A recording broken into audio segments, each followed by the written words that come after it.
Do you have a strong mentality when it comes to wealth? There are proven ways to both feel richer and actually become richer over time. These are money lessons everyone should know, but few are well versed in. I've been handing out financial advice for decades. Whether you're broke or well off, wealth is really about mentality. You can feel prosperous and live like it without being rich, and you'll find plenty of wealthy people who feel poor. Money is a good thing, but let's not live like it's everything. Here are 7 mental tricks to feel richer and gain wealth over time. The first mental trick is to overcome the phenomenon known as lifestyle inflation. Some people will always be broke because they spend away any income gains they make. For example, many famous athletes, actors, and even lottery winners have fallen into this trap. Despite receiving mind-blowing sums of money, they quickly adopt an unsustainable lifestyle. To always feel wealthy, you need to keep perspective and hold on to your money. The key is simple. As your income rises, your spending should rise by less. That funding buffer builds wealth, and wealth is what generates future income. This is how you increase long-term prosperity. Financial planners often set things up so extra income is saved or invested automatically. Some of the richest people on earth take it even further. Warren Buffett still lives in the same house he bought in 1958. He could have upgraded long ago, but he didn't need to. The idea of resisting lifestyle inflation applies to everyone, no matter your income level. If you appreciate what you already have, you'll feel greater contentment and make better financial decisions. One of the biggest financial decisions people make is deciding how they spend their free time. Choose pastimes that keep you financially strong. Some hobbies burn money the moment you start: skiing, fine dining, cars, gambling, travel, even fishing if you go all in. These are the kinds of activities where the fun seems to rise with the price tag. That's a trap. Shopping isn't a hobby, it's a habit. It gives you nothing lasting and teaches you to treat spending as self-expression. That mindset kills wealth. Instead, choose interests that cost little and still feel rewarding, such as bushwalking, casual sport, reading, politics, fixing things. Or go one better and pick something that could become a side income. That way, your free time works for you. Be clear about what's really going on. Marketers are constantly feeding society the lie that enjoyment depends on spending. Of course they are. They don't get paid to show you how to have fun for free. But the truth is, you don't need money to enjoy life. You need taste, awareness, and a bit of discipline. When you steer your lifestyle toward affordability, you can enjoy yourself just as much. And you won't be left chasing that false, lingering feeling that more money is the key to your happiness. You know the rich man who never tries to look rich? Be that guy. Flashing wealth is a stupid game. It's expensive for a start, and you're setting yourself up for a fall if your financial situation ever takes a major downturn. Better to adopt the persona of the humble man who is content with simple things. The earlier you do this in life, the better. The surest way to get into financial trouble is to spend beyond your means, and nothing speeds that up like trying to look wealthier than you are.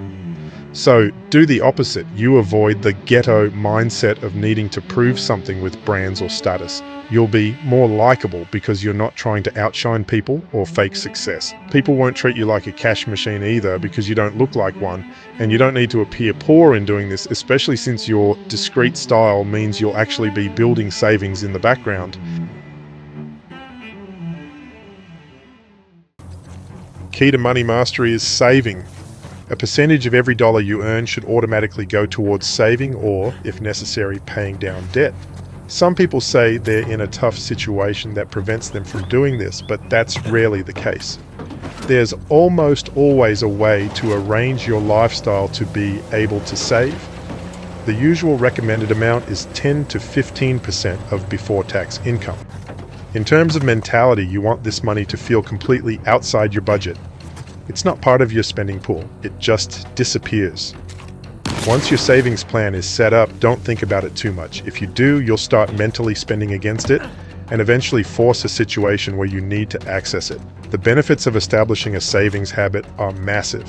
You feel more secure, more in control, and more capable in how you handle money. You're less likely to waste money by borrowing at interest or being forced into bad decisions like selling assets or ignoring fines that only get worse. It also reduces your need for insurance, which is best avoided with respect to small or manageable risks. Even before the funds accumulate, you already start to feel wealthier.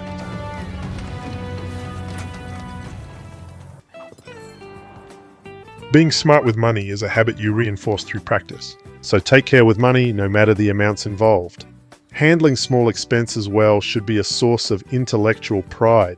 Don't be embarrassed to apply your mind to everyday things. The skills and habits you build on the small stuff will carry over to bigger items, helping you grow wealth. On the other hand, being flippant with small spending creates bad habits. It can also be surprisingly costly over time. The $5 you waste on coffee each workday adds up to thousands, and that's before you factor in what that money could have earned if you'd invested it.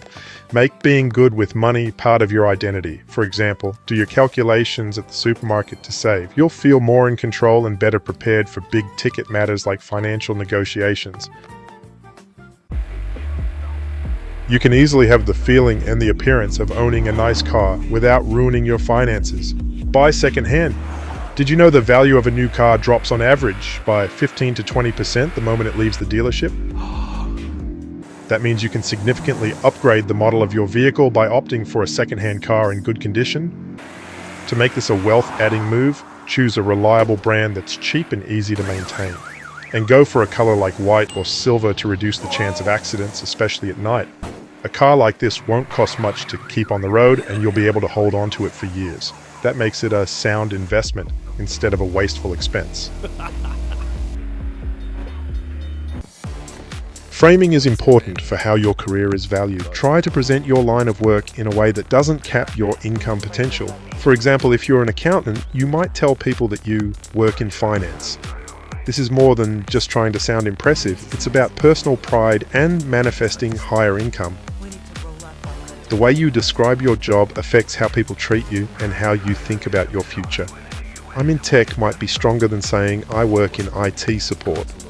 Working in media suggests more growth potential compared to I do video editing for a company. These small and apparently superficial changes can uplift your mindset. Framing also shapes your resume, your networking conversations, the kinds of jobs you apply for, and the overall direction of your career. You might feel wealthier, but you're also more likely to increase your income over time.